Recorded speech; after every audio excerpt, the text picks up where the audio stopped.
Secretary General Ban Ki-moon, Mayor Abu-Taleb, mayors across the globe, city leaders, thank you for joining us today for this very important conversation called the Mayors Forum on Accelerated Adaptation Action at Scale and Speed. We're meeting today in the context of the Climate Adaptation Summit.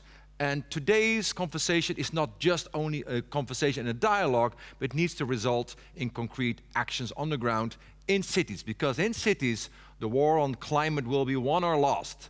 We have here with us the host, Mayor Abu-Taleb, and we get to you in a second, sir. But I mean, it would be very good to get the context from you to understand how the COVID crisis impacts the climate crisis and what can be done about it. Sir. Yeah. Thank you, Patrick, and thank you for the Secretary General Ban Ki-moon for attending this meeting. It emphasizes your commitment to what we are doing in cities. Thank you very much. And of course, thank you for my dear and honorable colleagues from the globe attending this meeting. We're living in an area of exchanging views and opinions, and so we do. We had planned to have this forum, of course, in Rotterdam, to show you how adaptation is working in daily practice, but unfortunately, the COVID crisis came in and that prohibits us from doing that. Our cities are at the forefront when it comes to tackling COVID-19, but also tackling the crisis of climate change. So we have two crises simultaneously, which is not an easy endeavor to do. And that makes us responsible to act, to collaborate, to join forces, and help one another with our national or federal governments. My city, Rotterdam, together with the GCA, will continue to share our experiences, and that will include innovative, multifunctional solutions, but also the way we designed our integrated adaptation strategies together with the so-called water boards, the oldest democracy in the Netherlands, the business community, but also with the citizens. And recently, this city decided to start with a major project, 7 separate projects, green projects, including huge parks, to deliver the answer simultaneously on COVID-19 by providing new job opportunities, but also to create green spaces for water in the city. And we afford a budget of some 300 million euros to do that. Therefore, I would like to support our friends in the world, but also to encourage them when you invest in your city to see whether you can do both things simultaneously. COVID-19, providing working opportunities, but also dealing with water. So I'm looking forward to hear from my colleagues what the initiatives in the cities are.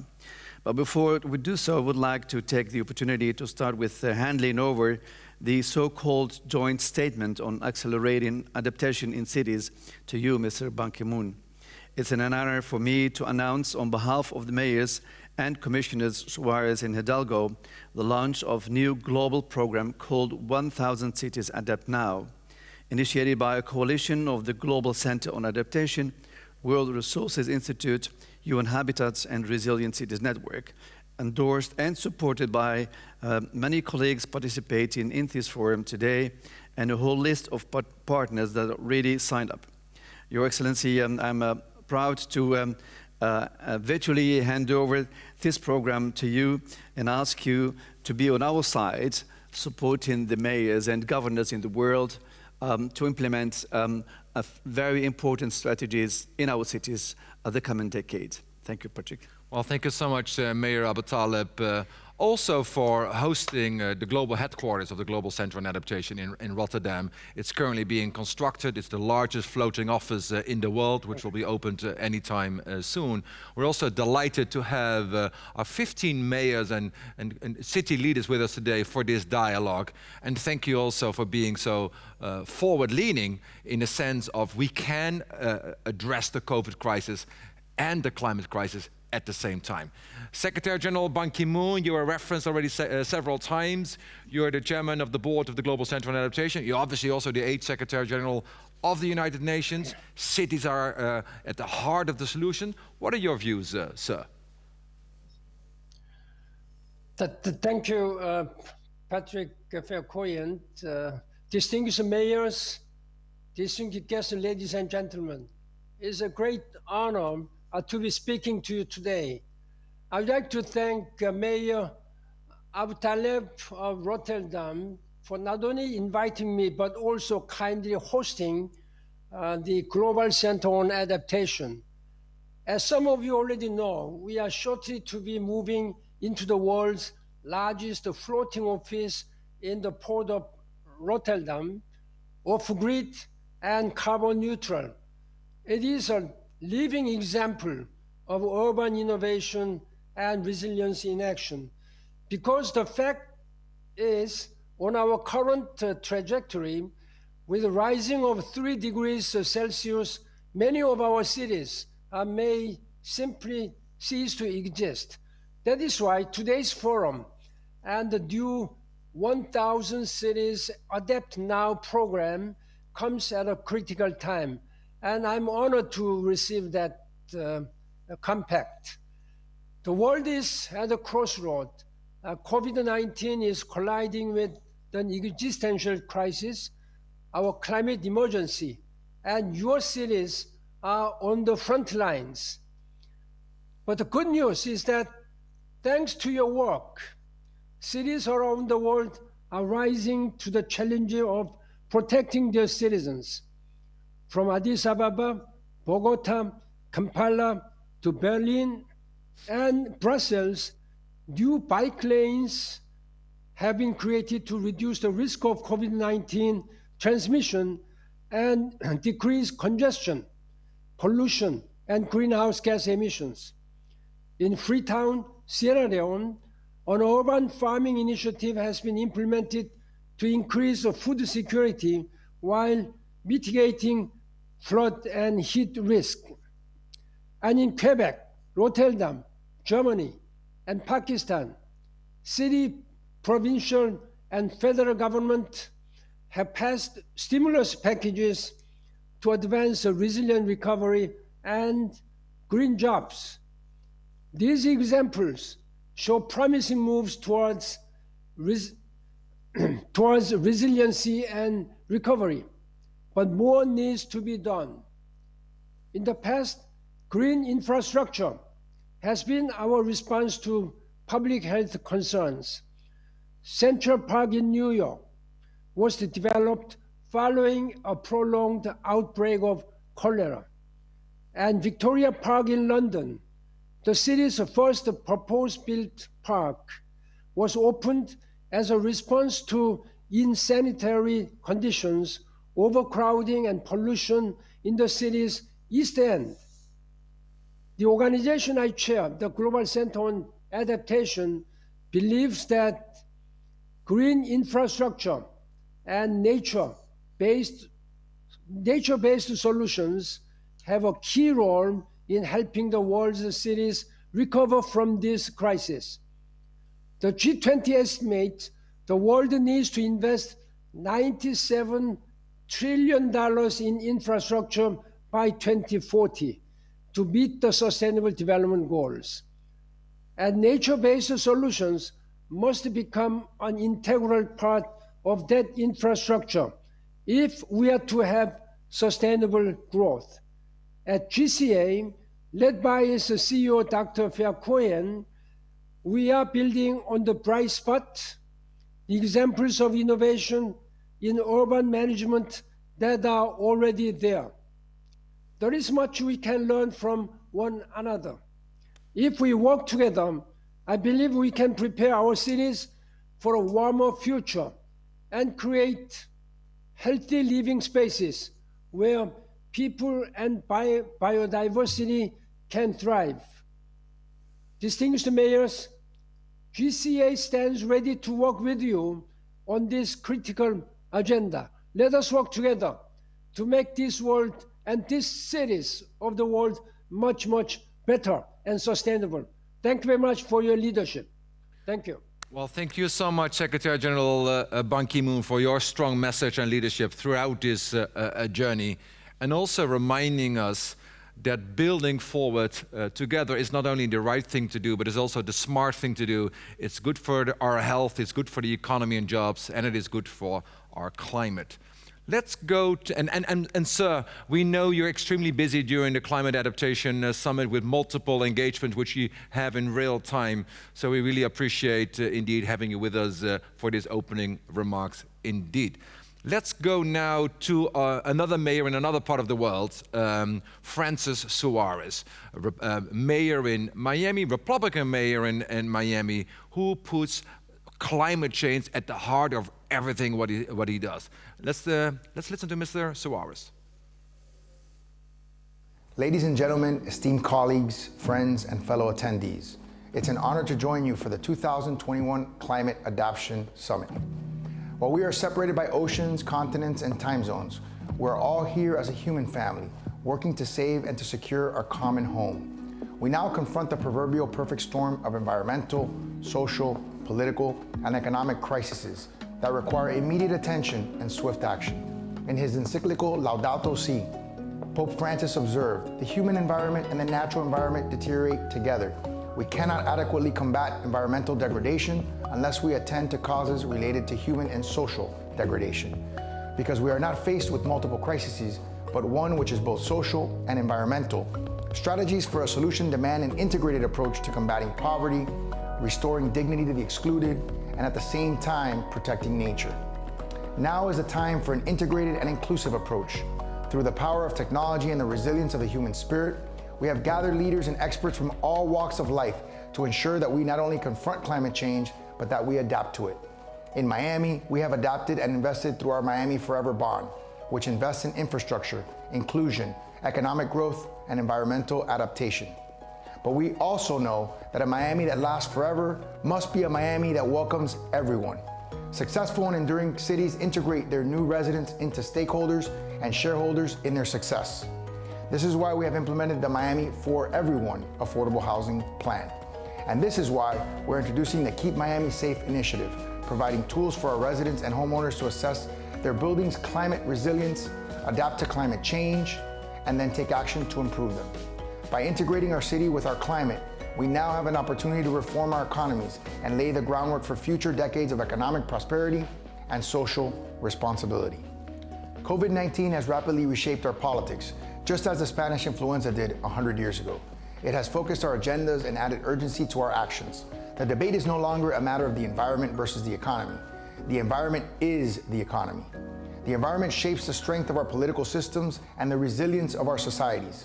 We must adapt, we must act, and we must accelerate. The agreement we reached today is not a series of aspirations, but a set of commitments. It lays out a three-part phase plan of action that is politically, economically, and environmentally sustainable. As cities recover from COVID-19, strategic investments in climate adaptive policies can create a triple dividend: an expansion of economic opportunity, a broadening of individual freedom, and an investment in an adaptive future. The Global Commission's report, Adapt Now, shows that climate adaptive investments consistently deliver higher returns with benefit-cost ratios ranging from 2-to-1 to 10-to-1. Cities will play a central role in adapting, testing, and expanding on these investments. To help our cities recover from COVID-19 and build an adaptive future, we need to focus on solutions that can deliver immediate relief and tangible benefits to our most vulnerable citizens. This is why we're committed to a broad-based program that strengthens and scales climate adaptive planning, zoning, and building code reforms, builds water-resilient cities that endure flooding and the rise of water-based superstorms, advocates for more flexibility and funding for climate adaptive infrastructure funding, and expands our knowledge network on climate adaptive programs and broad-based economic development policies. We plan to achieve this goal through the 1,000 Cities Adapt Now program. As the upcoming president of the U.S. Conference of Mayors, it is an honor to join mayors and civic leaders from around the world on this project. Our main goal is to accelerate adoption in 1,000 cities by 2030 with a comprehensive package of free market and nature-based solutions. Because an increasing amount of the world population now lives in cities, the focus of this program will be to leverage successful climate adaptive policies in cities as a pathway for further investment and expansion of climate adaptive policies.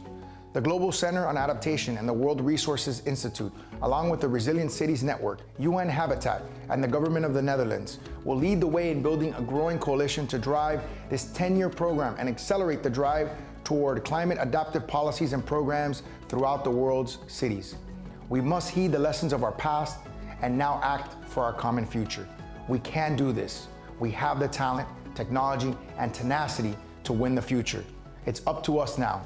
Let's seize the moment.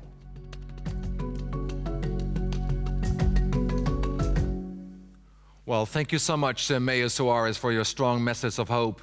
It also reminds us that the climate crisis is not a Democratic issue or a Republican issue. It's a matter of all of us. We deeply welcome, of course, the agreement of President Biden to join Paris again. Let's move to another part of the world. We're going to Christchurch.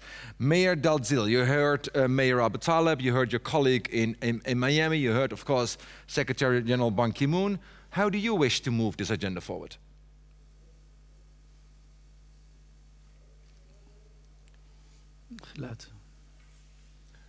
There is a slide, you may need to unmute.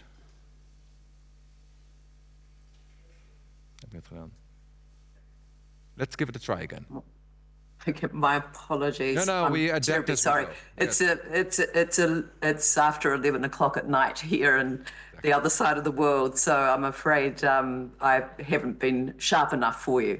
So may I begin by acknowledging you all. Tēnā koutou, tēnā koutou, tēnā koutou katoa. Greetings from the city of Ōtautahi, Christchurch in Aotearoa, New Zealand, and kia ora to my fellow mayors.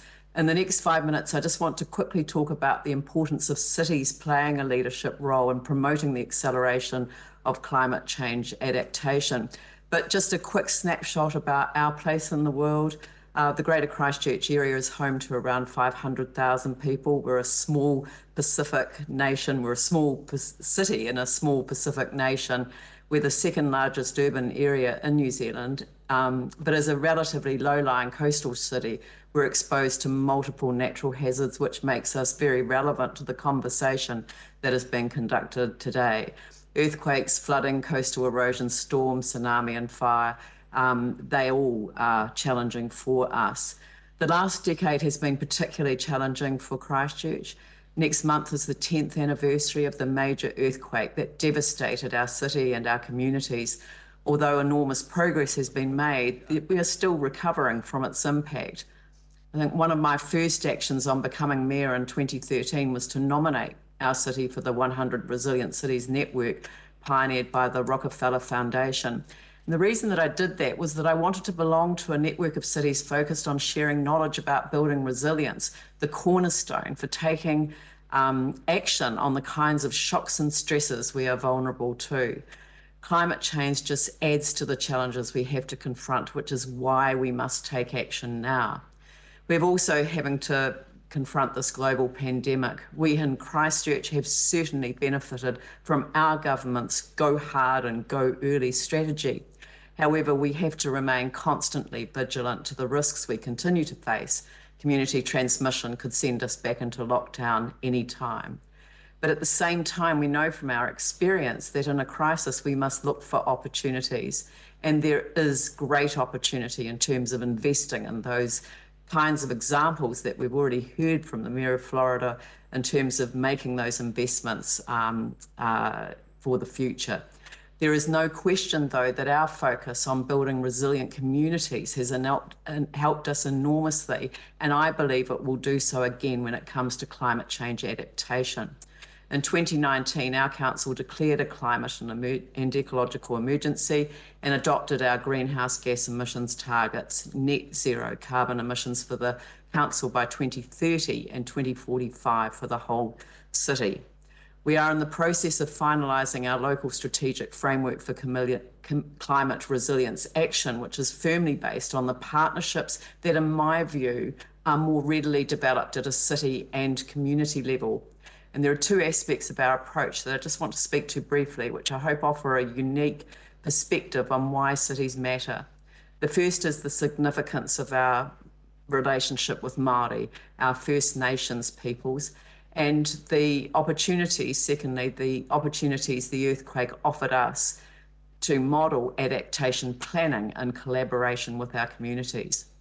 So first, our relationship with Māori, our local tribal authority, Te Runanga o Ngāi Tahu, has a well-developed strategic framework around climate change They've adopted the view that there is no choice but to show leadership in the effort to reduce the impacts of climate change and in the crucial adaptation work for the ongoing well-being of their people and communities.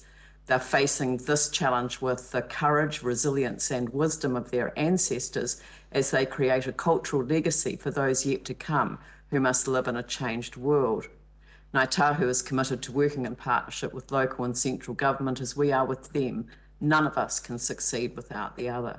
The second point relates to our earthquake recovery experience, which has enabled us to model adaptation planning.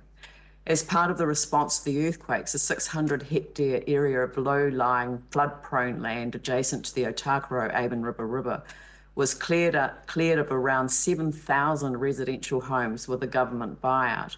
This created the opportunity to work with the community to reimagine the future of this area, while at the same time developing and planting wetland areas to protect diversity, mitigate flood risks, manage stormwater and improve water quality. This has given the city a head start in building resilience to the impacts of climate change. The extensive community engagement in the regeneration planning process this involved has also helped us develop an approach to coastal hazard adaptation planning, which is being rolled out now. We're working with 23 priority communities in coastal and low inland areas to develop a shared understanding of the science and finding locally appropriate adaptation approaches that suit each community. In terms of funding, there is no question that a New Zealand central government will be required to come to the table, especially in the case of managed retreat from highly vulnerable areas. However, at least our earthquake experience has provided a model to work from. I wanted to end with this. Many of you will know the quote attributed to Harold Fleming, "The wisdom of the community always exceeds the knowledge of the experts." However, after everything we've been through over the past 10 years, I'm strongly of the view that the wisdom of the community, when combined with the knowledge of the experts, always exceeds what one can offer without the other. We need to talk with each other, combining expert advice with local and traditional knowledge, and that is best done as close as possible to the affected communities. That, to me, is the basis for an ambitious commitment to accelerating adaptation planning in partnership with Māori and with our local communities, and that is why it is so vital that cities lead the way. I'm pleased Christchurch has been asked to join the 1,000 Cities Adapt Now global program, and I'm happy to endorse it today. Thank you. Thank you so much, Mayor Dalziel, for this strong leadership indeed, but also by translating the climate emergency into concrete action on the ground in your city. How important is that? Your focus on building partnerships and sharing solutions is a critical component also of this new program launched today by Mayor Abu Talib. Let's come back to Europe. We have with us Mayor Sala from Milan. Mayor Sala, you are also the chairman of the C40 Task Force on COVID recovery. What are your lessons from that task force, and how can we translate this into the crisis of today and tomorrow, climate change? Yes, good morning, and thank you for inviting the City of Milan to this Mayor Forum. I'm particularly grateful to my colleague and friend, Mayor Abu Talib, who is driving force in this city of Rotterdam, as well as internationally, and not only on adaptation. I'm glad to be able to contribute the point of view of my city, Milan, together with some consideration from our international work. I believe it is very appropriate to address the urgent needs to accelerate adaptation, because we all recognize that the more recent challenges posed by the pandemic simply add to the well-known effects of climate change. The economic slowdown and the consequent increase in social inequality made the need for a transition to a more sustainable and fair city simply more urgent. The COVID-19 experience has also changed our needs and attitude, influencing our approach to adaptation. We have understood better than before that ensuring us access to green spaces, proximity services, and clean air is key to improve the quality of life in our cities, and our fellow citizens are understanding it very well. This requires integrated solution and provide co-benefits from an environmental, social, and economic point of view. For these reasons, I decide to dedicate a directorate in the municipality to the environmental transition. My aim is to have the best organization for creating policies that tackle transitional challenges from multiple angles by combining the best of different offices and tools. That is the reason, so to be more integrated. This decision came from the knowledge of a need for a multidisciplinary transition process, and has proved effective. Honestly, I can tell you it has proved effective. First, we were able to efficiently consolidate our resilience strategy into the city's master plan, the Milano 2030 plan, thus granting that the overall territorial planning is carried out with a view to sustainability and adaptation to climate change. We then draft our air quality and climate plan in the same integrated fashion. Together with the other planning and monitoring instruments, they form a long-term comprehensive strategy, which builds on the synergies that exist between adaptation and mitigation actions, as well as between policies that address seemingly different priorities. By bringing that together in a simple planning effort, we have succeeded in laying the foundation for a more resilient and livable city, able to face the impact of climate change. But most of all, we have succeeded in turning such effort into a new impetus towards a more inclusive society. A similar vision about opportunities existing in challenging circumstances also guided the work of the Global Mayoral Recovery Task Force you mentioned, a team of mayors that from all regions of the world, drawn together by the C40 Cities Network under the leadership of the Mayor of Los Angeles, Eric Garcetti, and with the invaluable participation by Mayor Abu Taleb, whom I thank. I had the honor to chair such a group of committed mayors who strongly believe in the principle of a global Green New Deal and put their expertise to the services of all cities for a rapid achievement of a green and just recovery. My sincere hope is that many other fellow mayors will agree on the validity of a green and just recovery agenda and on its urgency, of course. I gladly add my voice in calling on them to join us in the 1,000 Cities Adapt Now global program, as well as in the Race to Zero process toward COP26 and in other significant efforts, notably the C40 and the Resilient Cities Network.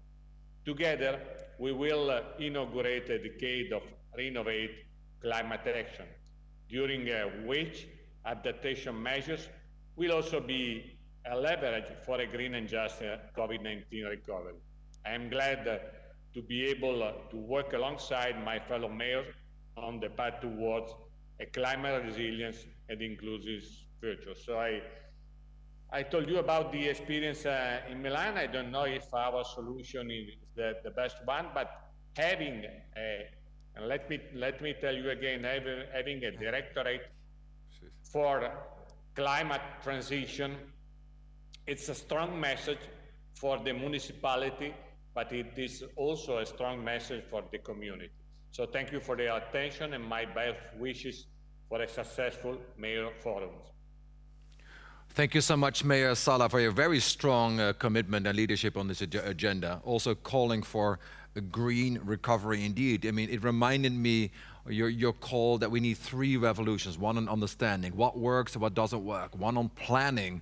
We need to integrate climate risk, as you said, into all our decision making. But also we need a revolution in finance, bringing all financing to scale. Let me go back to Mayor Abutaleb. You've heard several of your colleagues already. What comes to mind? How would you like to respond to this? Let me pick one of his speeches. That is my colleague from Christchurch, an icon of mayors that I have met many years ago and still are in contact. And that is the ability to have a big plan, to work on citizen participation, and to do small things. This triangle is really important. Having a vision, a visionary option, how to deal with your city, how that fits in your own country, seeking for financial support and higher level of governments, provinces, states, and federal governments. But without citizen engagement, you are not going to do it. And without the acceptance of that, the big plans can be realized in doing smaller things, smaller steps, is key to reach success. I have been working last years in the western part of Rotterdam. That was an example that I would like to show when this conference was in Rotterdam. And I have seen how important it is to see and to underline and to accept that resiliency, but also COVID, brings new winners and new losers. So if you want to win this game, you have to work also with the so-called losers, people with small budgets, and people that have not a big voice when it comes to political arena. So to support them, to make them part of the game, will be really key to reach a success. I now work one day a week in one of these neighborhoods. I leave the office in the city hall and go to this neighborhood, one of the most vulnerable neighborhoods of the city. And I see how important it is that they get what I call a government that is protecting them. We have a lot of citizens, they can play the game without a government. But this part in my city is about 30%.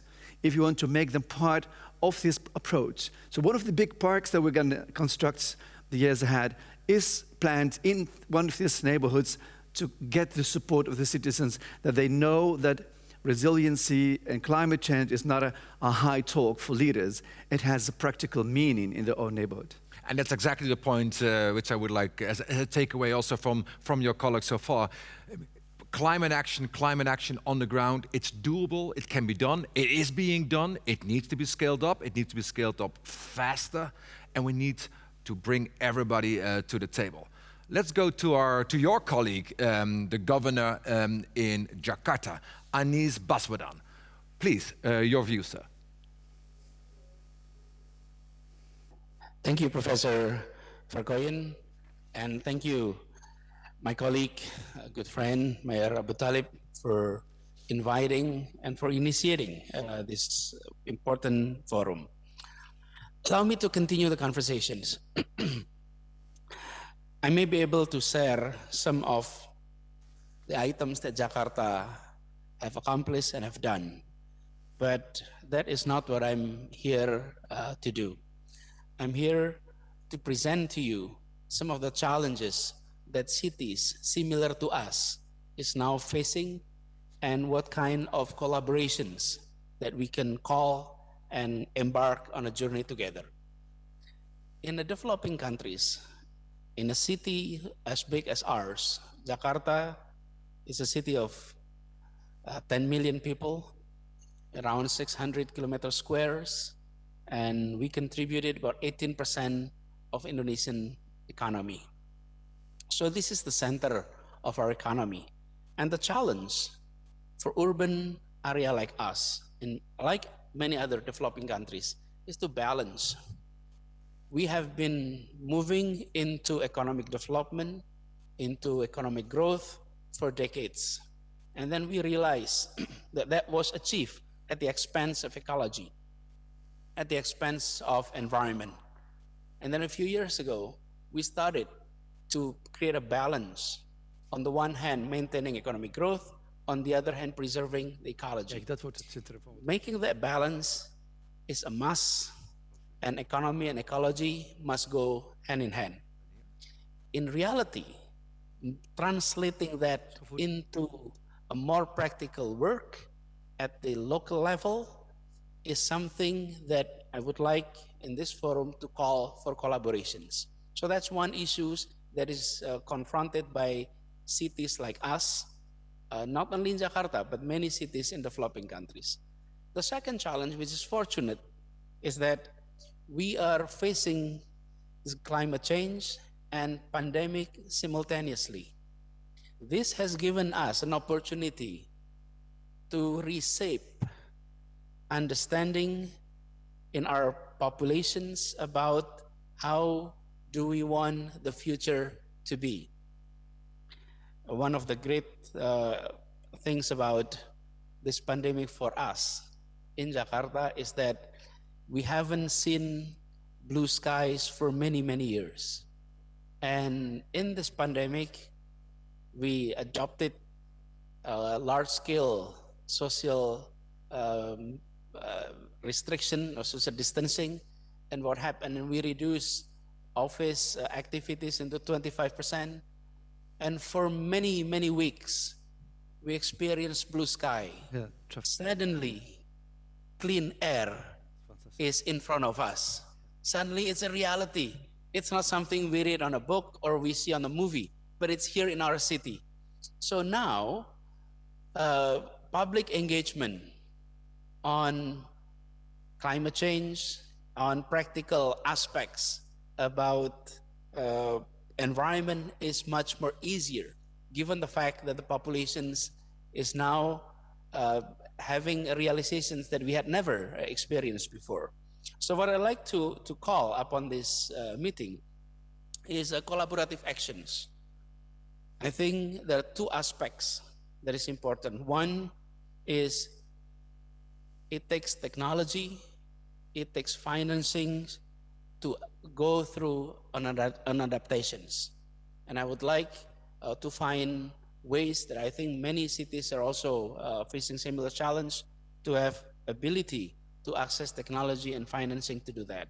The second is on the exchange of knowledge and lesson learned. You know, for any challenge, we are not the first to face it. Somewhere, somehow, must have been facing similar challenges. It is important for all of us not to reinvent the wheel, but to learn and to share. So, if I may, that the Global Center on Adaptations create a clearinghouse of knowledge, lesson learned, so that all of us can share what we have accomplished, and all of us can pick up knowledge from that clearinghouse. Some kind of a place in which, on regular basis, our team on the technical side is able to do that exchange. Allow me to give a simple example. Jakarta in 2012 committed on greenhouse gas emissions reductions by 30%. And by now, 8 years later, we accomplished 26%. So we have 4% more to go. We're ahead of the schedules. We would like to share our experience, and perhaps others can do that. But on the other hand, we're also facing rapid urbanizations and environmental degradations. And perhaps other cities have done breakthrough that we may be able to pick up and do an adaptations here in Jakarta. So I truly appreciate this event and also this initiative. Jakarta joined for the 1,000 cities Adapt Now. We will support, and we're proud to be part of this network, and we commit to be a contributive partners in this important endeavor for us, for our children, and for the children of our children. Thank you very much. Thank you so much, Governor, for this very strong commitment on this global program, indeed. And your message is heard loud and clear. In addition to technology and finance, we need to share solutions. And that's why also I'm delighted that today we as Global Center on Adaptation have launched our knowledge exchange, which does precisely that. That solutions which work in one place of the continent may be applicable in others. So we're keen to work with you, Governor, and your colleagues and other colleagues who are not joining necessarily today. Let us shift gear a little bit and see what the challenges and opportunities are in a city like Antwerp. Mayor De Wever, you're with us today. You've heard examples of what needs to be done, what can be done, or perhaps even what should be done. What are your views, sir?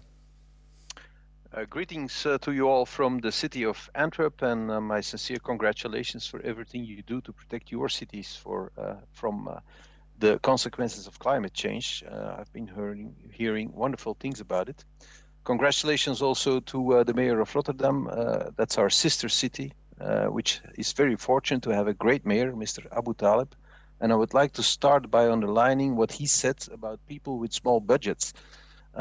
The worries about the end of the century are a luxury for people that worry about the end of the month. And we should realize that when we talk about climate adaptations. And that's why I always focus on broad collective measures that really make a difference. And I try to avoid any form of culpabilization because it simply does not work.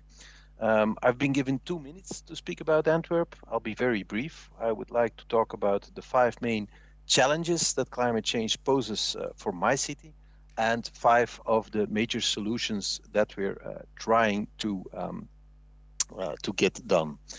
The first challenge for us is the sea level rise. Although we're an inland city, we have a tidal river, the River Scheldt, which is the source of all our prosperity, but also a challenge.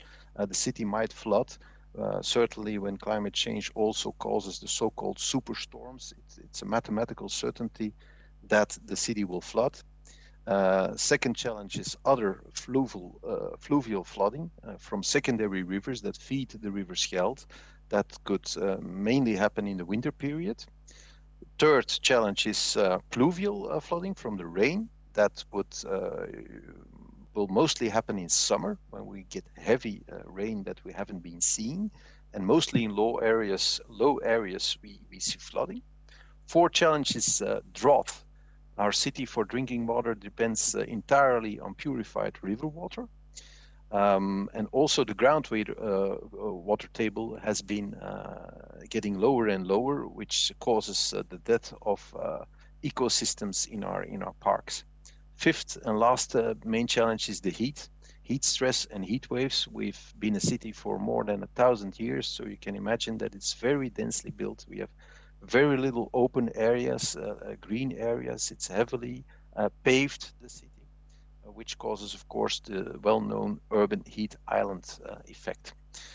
Which solutions are we trying to get underway? We have launched a huge project for the case of the River Scheldt. And we have combined what we call the Sigma plan, to get higher dikes against flooding, with an enormous city renewal program. We are integrating it in a landscape which is nice for people to go to sit at the water to enjoy it, but also to protect the city. Second project is the South Docks, what we call. We have a huge area there, which is now a very ugly parking lot. We're breaking out all the stones and we are transforming it into a park where also facilities will be installed to store rainwater and to reuse it. Third project is a mobility project, which used to be, when it was conceived, a purely mobility project because our ringway is heavily congested. But because of climate change, we also adapted that program into a livability program. We decided to cover large parts of our ring road to create more open space, and also think very carefully about how we are going to collect the water after the works. Fourth solution is that wherever we can in the city, in our new projects, we take in mind that water storage, infiltration of rainwater, purification of water is very, very important. That's really a main strategy now. Whenever we give a building permit or we launch a project, we take that in mind. Fifth solution is what we call the breakout campaign. We're encouraging citizens that build or rebuild to lift as much concrete as they can and to make the city more of a natural sponge. And then the sixth and last program is that in our building code, we have obligated people to install green roofs. These are the six main solutions that we have underway, but I'm very looking forward for takeaways from this meeting to get new ideas from you all. I thank you for your attention. Well, thank you so much, Mayor De Wever, by reminding all of us that we not only need comprehensive and broad measures, and that we only not need additional resources, but that the resources which we have to use wisely. Take the example of resilient infrastructure. Every dollar, euro invested in resilient infrastructure has a return on investment of a ratio of 4:1. So very well said indeed. Let's move to Africa, Beira. We have Mayor Simango with us. We're keen to hear your views. Where are we today in Beira? What needs to be done and how can we help? You may need to unmute, sir.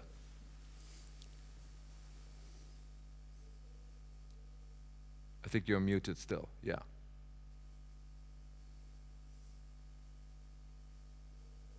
Still on mute, yeah. What we will do, Mayor, we will get back to you. Our colleagues will fix this piece. We go to an ancient city, Athens, an ancient and a modern city, Mayor Bakianis. I mean, there are many challenges and opportunities in Athens to address, heat stress being one. We're keen to learn from you, sir. What's happening in Athens? Where are you with your COVID recovery? How can we integrate climate risk mainstreaming into all your decision making? And how can this new program support you in that effort indeed? Well, greetings from Athens and many thanks to the Mayor of Rotterdam. And it's absolutely wonderful to see colleagues from around the world. There's actually so much that unites us. There's so much that brings us together. There is so much that we can actually learn from each other moving forward. Because as the Mayor of Miami very rightfully said earlier on, we are facing a perfect storm. It's a triple crisis, if you think about it. It's the climate crisis or the climate emergency. It's a public health crisis, but at the same time, it's a socio-economic crisis because we are actually coming face to face with social injustice in our neighborhoods and in our streets. And of course, cities do have a competitive advantage, at least when it comes to our relationship with states. And that is that we are able to actually work bottom up rather than just top down. We're able to provide tangible, visible, concrete results based on science, transparency, and truth, rather than just partisanship and good old-fashioned politics. We're able to create alliances and partnerships, and of course, we're able to formulate integrated, comprehensive plans. So there are a number of things that the City of Athens is doing as we speak, beginning with our resilience strategy for 2030. We're moving forward, making very clear that there may well be a project that's too big, but there is no project that's too small. So let me just mention 3 examples. Number 1, right now, we are in the process of designing a large pedestrian and bicycle road. It's a so-called Great Walk. And at the same time, we're moving forward with green infrastructure and natural-based solutions by creating green corridors. That's located in the center of the city. We are unifying our archaeological sites and actually giving a new face to our city. Number 2, the double regeneration project, as it's called, is based on the idea that we can actually achieve a simultaneous regeneration in 2 areas of our city and actually create 2 supra-local metropolitan poles of recreation, sports, culture. And number 3, we have a program called Adopt Your City, where we actually cooperate with the private sector and we already have a number of fantastic results, including pocket parks, including parks that are being revamped, including a number of interventions in our schools. So I think that we can all be optimistic despite the difficulties, as long as we keep our eye on the goal, as we say, which means that we get our cities ready for the day after the pandemic. Because I think none of us wants this pandemic for one to actually become an alibi or an excuse for our cities to lose valuable time. Thank you so much for allowing me to join this conversation, and I'm greatly looking forward to listening to the rest and actually getting some wonderful ideas and good practices. Strong leadership and bold action at home, and also collaborating with your colleagues across the globe, indeed. We're still trying to get a proper connection with Bayra. So let's move quickly forward, and then we come back to Bayra in a minute or two. We go to Anne Hidalgo. Anne Hidalgo, of course, we all know and admire, the mayor of Paris, is invested a lot in the climate agenda. Let's hear from her message. Dear Mayor Abu Taleb, Secretary General, dear Ban Ki-moon, dear friends, thank you for your invitation and thank you for organizing this forum despite the constraints of the health situation. Adaptation of our cities starts today. We are running out of time and must move faster in our ecological transition to face the impact of climate change. In Paris, we are already experiencing more frequent heat waves, extreme flooding, and heavy rains. To this end, we need to get all the players around the table, scientists, businesses, citizens, NGOs, to share the solutions, the many solutions deployed. For this reason, this initiative of the Global Center of Adaptation and the city of Rotterdam is so important. To advance, we depend on effective action tailored to the local situation. In Paris, we are implementing urban cooling islands to guarantee that all Parisians can enjoy a park or a shaded area near their home. We also intervene in schools for the children and their families with the greening of playgrounds. We have to learn from each other. For example, Rotterdam, where the concept of the sponge city to reduce the impact of floods has been developed. We will also need a large mobilization. For this reason, I am proud to count on the 20,000 Parisian climate volunteers. We will require funding, so I encourage governments, public development banks and foundations to contribute up to 100 million euros per year engaged during the COP21 in Paris. This year, COP26 in Glasgow will push us forward. I strongly endorse the action of the Global Center for Adaptation and the joint declaration proposed today to reinforce solidarity between cities and our actions. Paris stands by your side. Thank you so much, Mayor Hidalgo, and we stand by your side. There is much to learn from Paris. There's lots to share from outside Paris, and that's precisely what we intend to do. Let's go to Istanbul. Mayor Amamulun, you've heard your colleagues bringing concrete solutions to the table. You heard their challenges. I'm sure you have also challenges of your own and solutions of your own to share. What are your views, sir? Thank you, Professor, and thank you, my friend, Mayor Abu Talib, for inviting me to this forum. Dear colleagues, esteemed participants, climate change and its outcomes threaten our world more than ever today.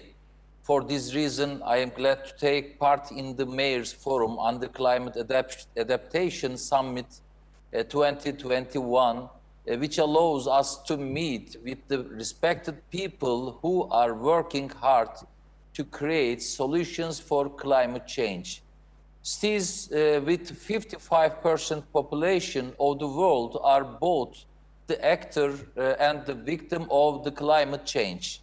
We all know that any global solution without cities' participation could not exist, and cities must immediately take action. As an inspiring city aiming to find global solutions on the issues on the Climate Adaptation Summit and C40's agenda, we desire to take a more active role and become a leader. We all need to adapt now because tomorrow will be too late. Istanbul, being Europe's largest metropolitan city with 16 million population, is the only Turkish member of C40. We are proud to be a city home to a distinctively high percentage of young inhabitants. We need to be prepared for the future, and we have the energy to take a leading role about climate change. My motto during the election campaign was, we have a long road ahead of us, but we are very excited and we sure are young. Adaptation and mitigation contain a long way to go. As Istanbul, we trust in our youth and our collective energy to combat against its effects. To be a resilient city, we are finding inclusive and sustainable solutions for future problems today. In this context, today, we are continuing our work on the climate action plan to design the Istanbul 2.0, an eco-friendly smart city solutions based on a city prioritizing sustainable solutions for transportation infrastructure, food agricultural policies, waste management, and long-term water management. We are also getting ready for any potential crisis like droughts, floods, and earthquakes. We do our best to bring the best and the latest practices in several fields for a climate resilient and green Istanbul. In the last year, we created 4 million square meters of active green space. We are proud of our citywide rainwater tunnels to eliminate flood risks in the cases of heavy rain. For drugs, we carry out campaigns to reduce Istanbul residents' water consumption, and we implement cleaning works on the shores of the main water sources for clean water. We will strengthen approximately 800,000 buildings in our city. It's very important for us to be a leader in these issues in accordance with Climate Adaptation Summit 2021 and C40's agenda. Unexpected COVID-19 crisis made us respond to the emergency, immediately causing a radical change in our approach. As a young populated city, we had to provide immediate and creative solutions more than the others did. Our municipal staff as essential workers as well as healthcare professionals play a critical role in maintaining the flow of life. We have met the food, bread, and water needs of hundreds of thousands of families through our own organizations. Through our sustainable transportation, green space, and digital transformation projects, we opened an important employment door for millions of low-skilled workforce. The importance of the green spaces is underlined one more time with COVID. Collective and concrete action is essential more than ever today on all global issues, and climate change is one of them. The role of cities in this regard cannot be denied. We participate with great passion, interest, and young energy that we have in every effort to combat the effects of climate change. We are glad to be involved in actions such as sharing knowledge and experience with other cities and participating in joint events in this regard. For this reason, I would like to state once again that I am pleased to be here today, and I want to say that it again that we have a long road ahead, but we are very excited to be here. We sure are young, and we are working for 7.6 billion people. I'm looking forward to participating in other events to be held together in the upcoming days to develop further cooperation. Thank you all for your kind attention. So much, Mayor, not only for your strong words, but particularly for your bold action, which you're concretely implementing at home, and your commitment to share your best practice and solutions with the rest of the world. Your message is very loud and clear.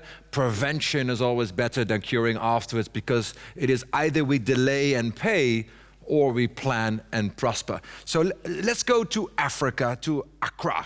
Mayor Sowa, you're with us today. Thank you very much indeed. We as Global Center on Adaptation, we have the privilege of partnering with your city, mapping flood risk as a first phase of your implementation plans. What are your views, sir? What are the challenges? What are the opportunities? What is next? Well, thank you very much for having me. I want to thank my colleague, Mayor of Rotterdam, for organizing this important conference. We in Accra, and especially in Africa, are very much excited and obliged to participate in this conference because of the topic that we are discussing, adaptation and climate change. Because we feel that over the years, the discussion has not been focused heavily on adaptation. And for those of us in Global South, where we have infrastructure deficit, we feel obliged to bring this matter to the forefront. And we are excited that Rotterdam has taken the initiative of bringing this matter to the forefront.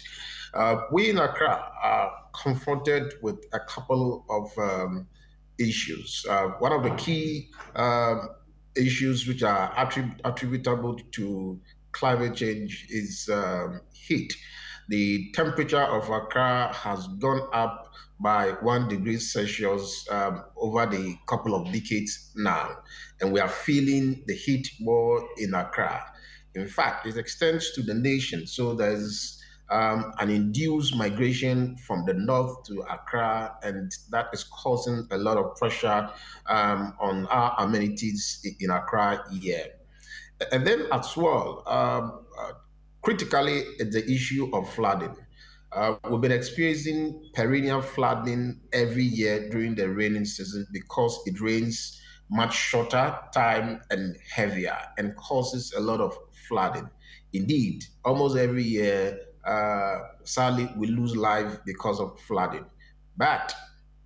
And then in 2015, that was when we hit the biggest, that as a result of flooding, which caused fire,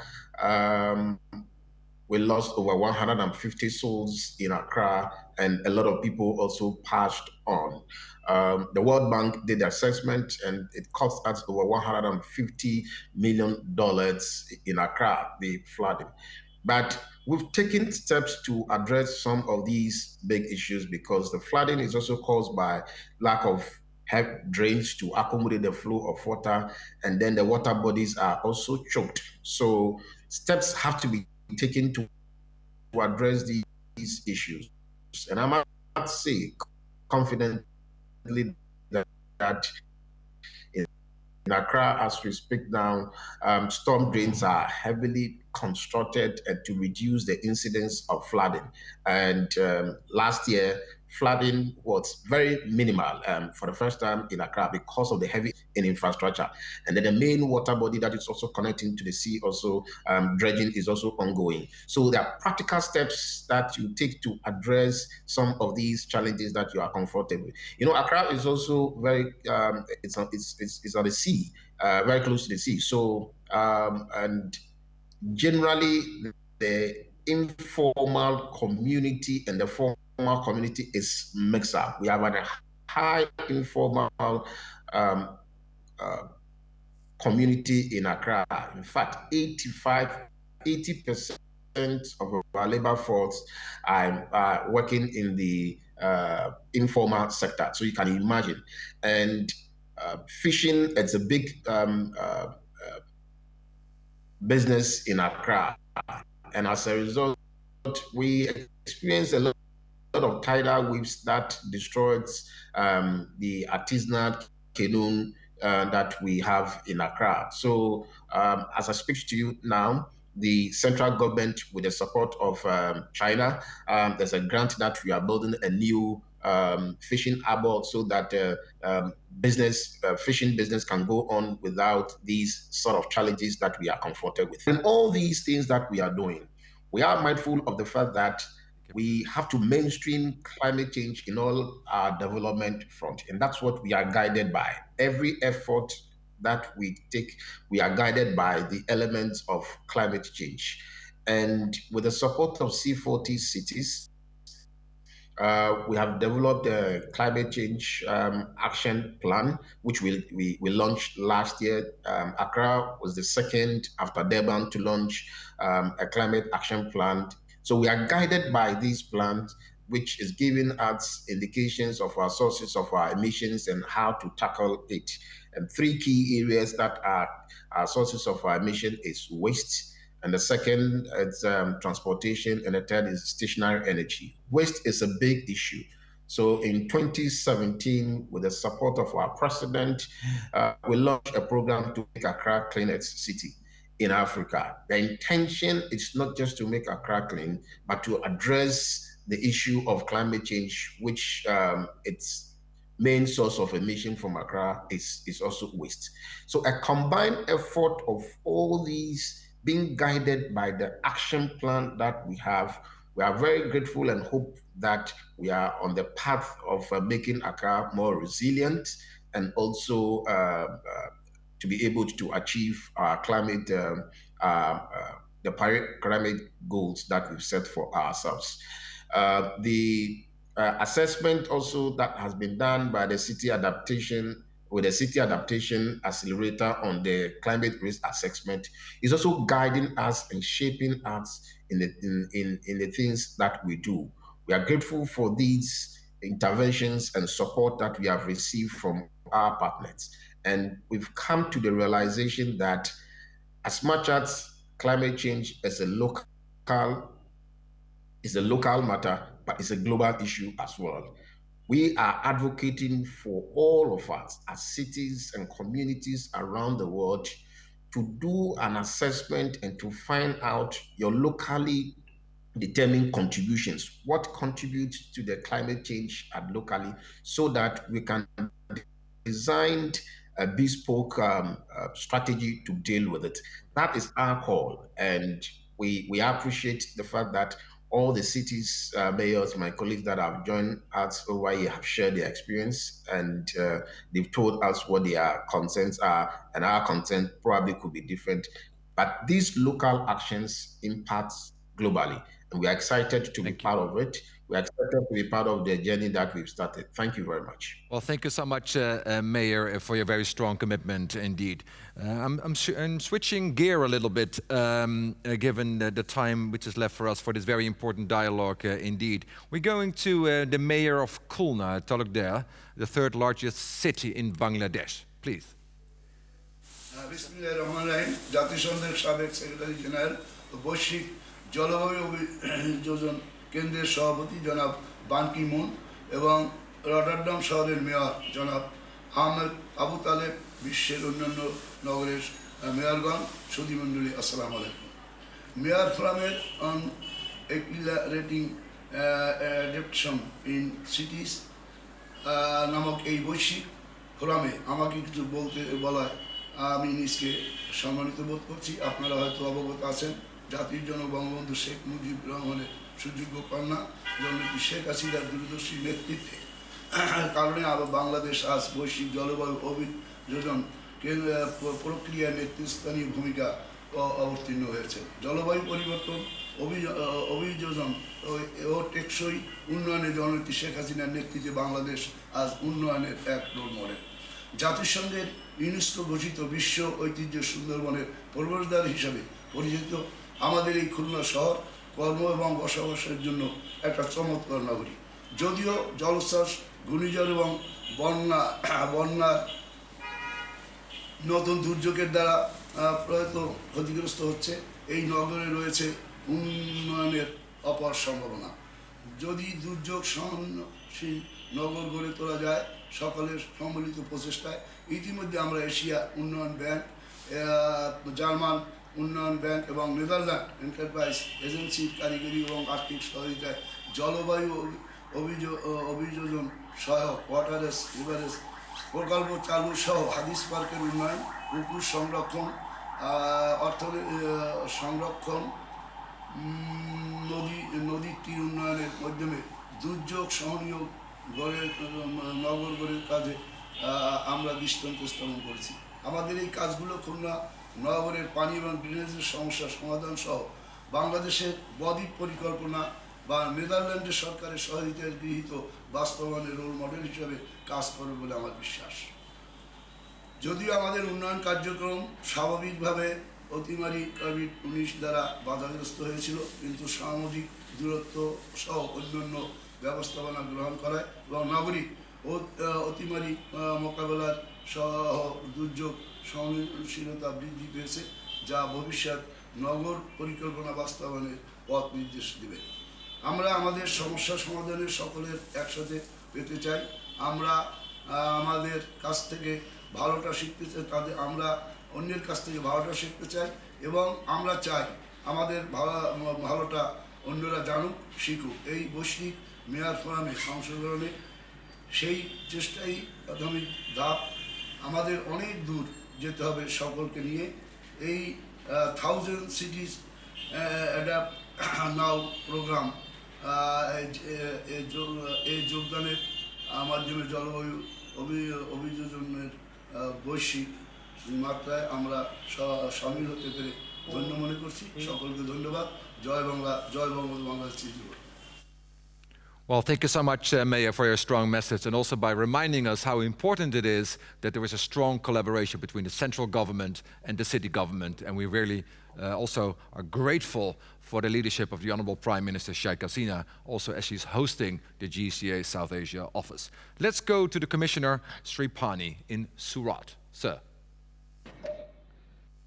Thank you very much for making me participate in this great Mayor's Forum, as well as the forum which is revolutionizing the entire adaptation framework in the climate cities.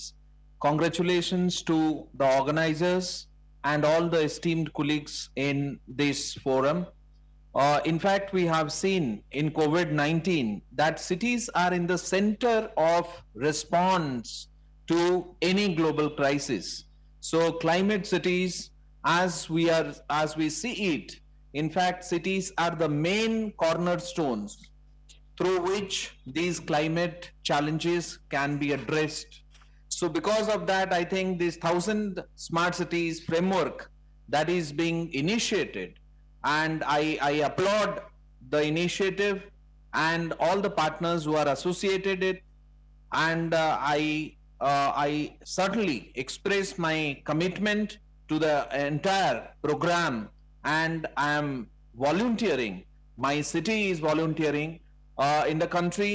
In fact, under the progressive leadership of Honorable Prime Minister Shri Narendra Modi ji, in fact, there is already a climate smart cities framework in which 5 pillars are there. One is energy and green buildings. The second is urban planning, green cover and biodiversity. The third is mobility and air quality. Fourth is water management, and fifth is waste management.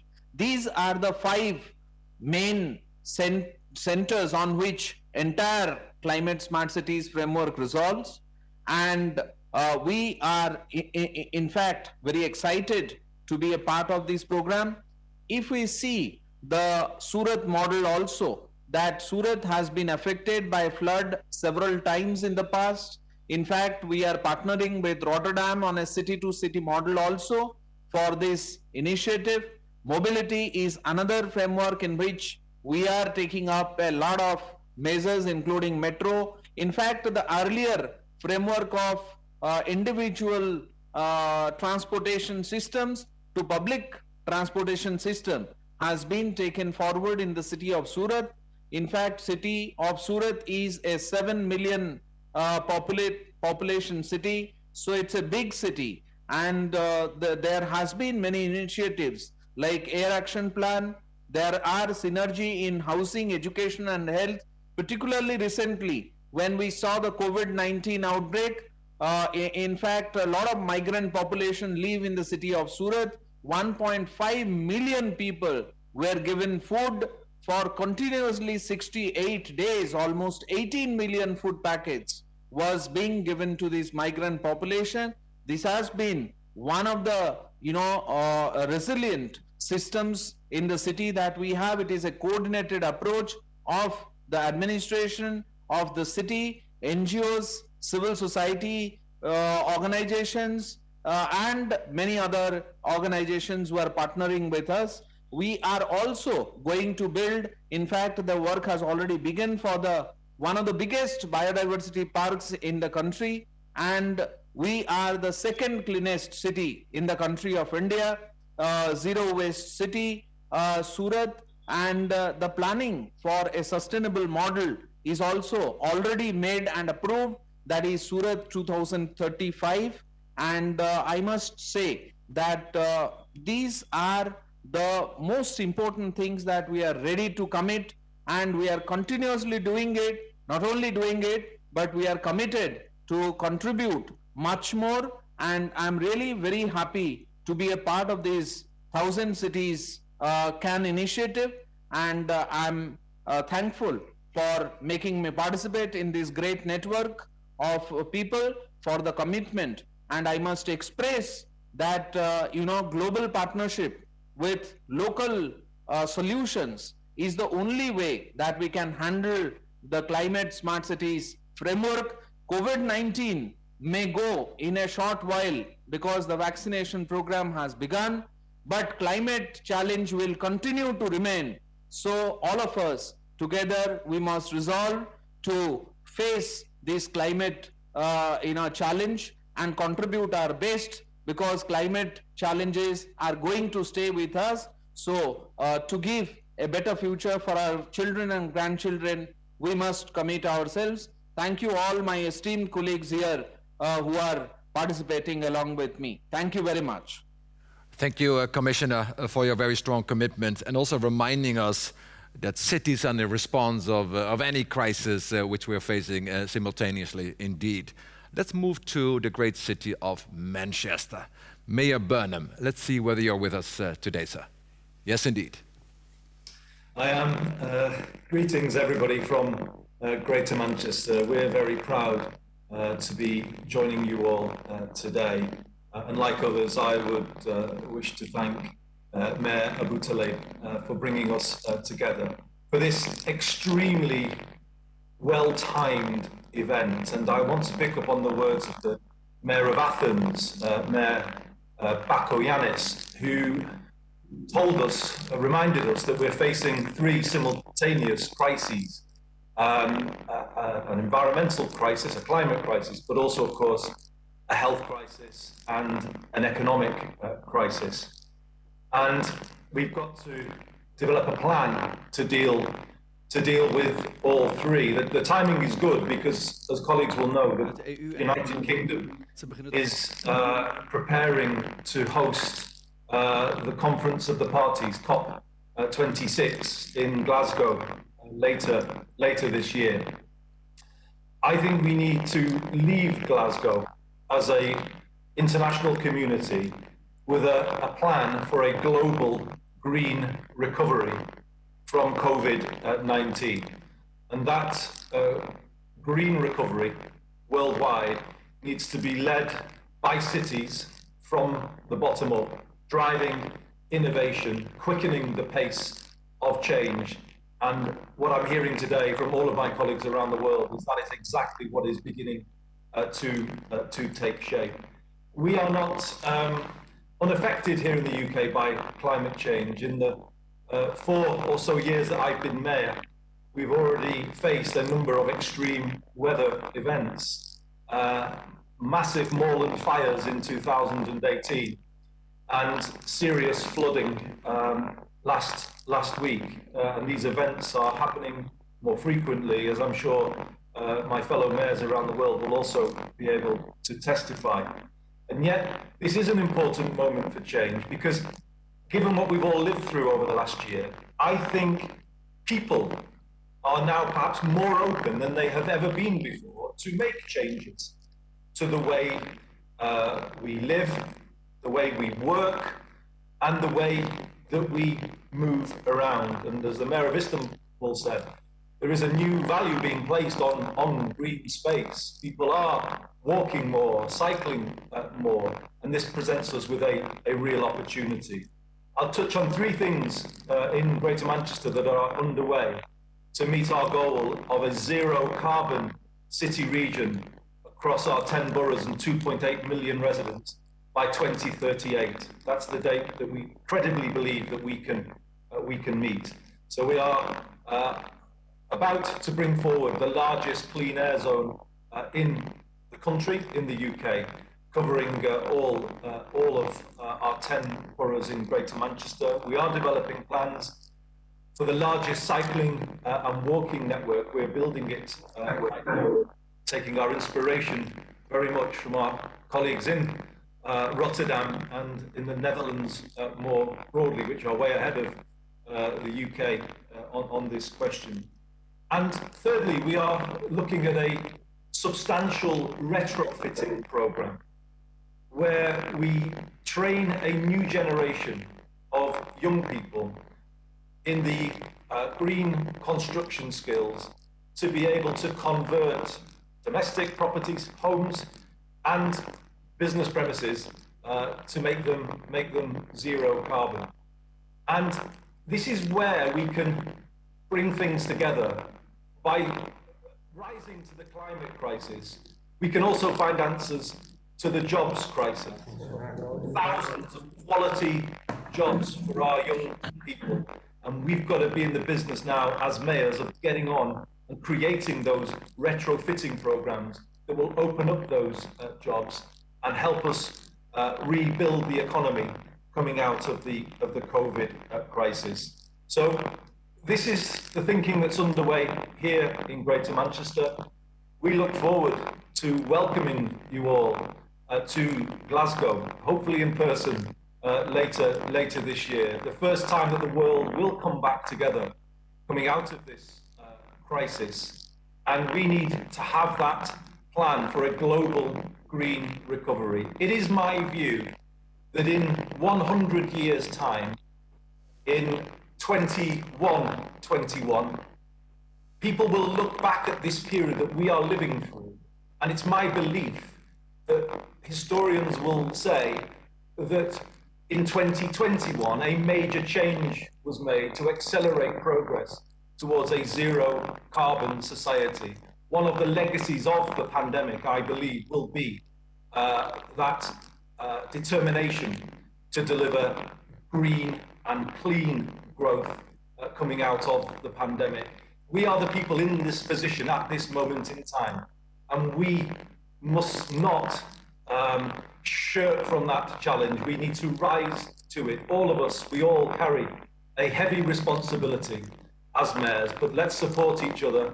Let's develop that plan together for global green growth led by our cities around the world. and let's together rise to the climate challenge. Thank you very much indeed. Well, thank you so much, Mayor, for not only for your message of hope, but for your very strong determination to translate hope into concrete action indeed. Let's go to Tirana. The Mayor Filia, please. You've heard your colleagues, lots of challenges, lots of actions being shared. What are your views? Thanks so much. Thank you, Mayor Abu Taleb, old friend. Good to see my former classmate, Andy, and some of the friends around Beppe and Costa, the neighbors next door.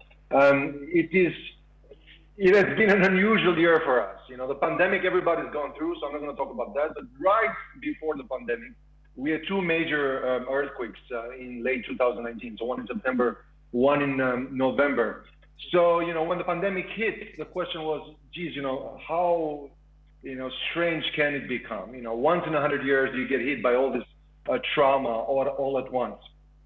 And then I was reminded of, I think it was Kennedy who first made this quote when he said, you know, the Chinese word for crisis is two brush strokes. One brush stroke means danger, and the other one means opportunity. And I really think this is the context where we live in. Is this a crisis? Absolutely yes. But is this also a once in a lifetime opportunity, as Andy was mentioning, to get things right and to rebuild better, stronger, but also cleaner? So we're going through this process of now rebuilding about 5,000 homes that were knocked down from the earthquake, but also building with a new strategy in mind, making sure they are energy efficient, making sure they fit with a 10-15 minute city, making sure there's an ecosystem where people can walk and ride more rather than drive. So we started with a macro. We have a Tirana 2030 plan, and it was worked with some of Beppe's compatriots from Milan, Stefano Boeri and his team, who became famous worldwide for the Bosco Verticale and using greenery to make peace with nature in terms of our construction in the cities. But the plan is not sort of this grand scheme. It's divided in tasks that we have to deliver every year. So for example, one of the tasks is to plant 2 million trees in this orbital forest around the city until 2030. But it's divided in tasks for every planting season, which is roughly 130, 150,000 trees per year. So no matter who's mayor, this is a benchmark that everybody has to meet and not fall short until we meet this deadline. Another opportunity was to get some stuff done really fast, like these pop-up bike lanes. Tirana, we managed during the pandemic to expand with another 45 kilometers of the bike lanes. Usually, you know, there's the hysteria and there's all these urban legends that they're taking space from cars and sort of this loud minority of car owners and people who say, we're not Amsterdam, we're not Rotterdam. Well, you know, Amsterdam and Rotterdam were not Amsterdam and Rotterdam 50 years ago when they started this movement. And so, again, a great opportunity to move much faster in projects that otherwise take forever. A lot of convincing and a lot of public debates. But the pandemic opened this window to sort of say, look, you know, like our colleague was saying earlier, we do love this blue sky. And it is perfectly normal to walk and ride. And this treatment of cars as trophies needs to stop, particularly in Eastern Europe, where private property was forbidden until the 90s. And then after communism, owning a car was a status symbol rather than a transport means. We also decided, like in Manchester, that we should co-finance, not fully finance, but co-finance housing associations and building blocks to retrofit their homes. We decided to co-finance because if we leave it to individuals, it will never happen. But if the state does all the work, then it gets easily vandalized. We found that when people put their own contributions to a lot of these projects, then it's not state property anymore. It's their property, and they put their own money, and they look after it, and the longevity of this project is guaranteed. But for larger projects, we've started a beautiful concept with EBRD, in which we finance the interest of the loans that larger projects take from the bank in order to do the retrofitting. One exciting thing that happened is that we were able to remove all tax and duties and tariffs for electric transport. So we saw the number of electric cars in the city grow by 700% which was fantastic. And these incentives work. So once buying an electric car costs you the same amount of money as a diesel or gas car, then it really makes a difference for people to have incentive. Now, it's still a car, so it still takes that amount of space. And one of the big challenges was how to break away from this car culture. Well, we started charging for parking and dealt with that hysteria. And so say, look, there's no such a thing as free parking. You're occupying public space, and the city simply doesn't have space for 200,000 cars all at once. So let's take turns and let's raise some money from the parking that we can then plant these amazing trees. Then we decided to guarantee public space. So, we had an award-winning downtown center and starting to create these islands of pedestrians. We went berserk. I think us and Rotterdam were sort of the leading playground cities in Europe, because we found out that these playgrounds are not only places for kids to be parked and to spend some time. They become community centers. So thank you so much for your very strong words, and particularly what you're doing on the ground in your city, and what you are sharing with the world right now, and what you also plan to share in the future. So Mayor Abutaleb, I think Thank you. Only a very rich conversation. It was a very action-forcing event today. As a host of this meeting, what is your takeaway message? Yeah, well, some pickups. First of all, it's really short time for major things that are happening in the cities participating in this conference. And I know in a lot of other cities that are not participating in this conference today. Just small comments. The mayor of Ankara, Mr. Imamoglu, who said the wish of citizens cannot be denied. And I cannot more agree with that. Some citizens are really afraid because of the consequences of the change. For a lot of people, change in this sense means insecurity. So we have to manage the security. We have to focus on citizen engagement and to see how we can deliver guarantees for the vulnerable concerning incomes and social being.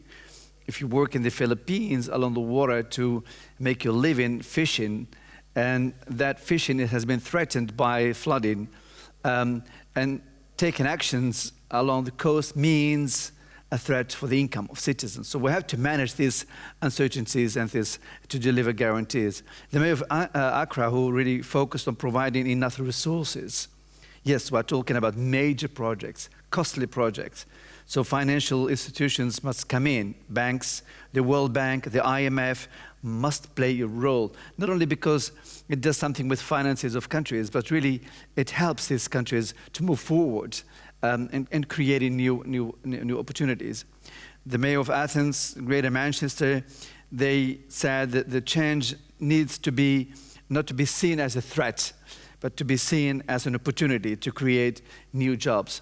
Focus on climate change and resiliency in general means really strengthening cities. It's not damaging cities, it's really strengthening cities. And I think it's really important to underline these three conclusions. Well, thank you so much, Mayor Abutaleb, also for your great summary indeed and hosting this event. My takeaway message is we do have a once-in-a-lifetime opportunity to build forward better from this crisis and to prevent and prepare ourselves for the next one. We had a very robust conversation with mayors, commissioners, governors from across the globe. Today, we also launched this 1,000 Cities Adapt Now program. Count us in this journey. We have a long way to go, but I think we made a great progress today indeed. Thank you very much for this.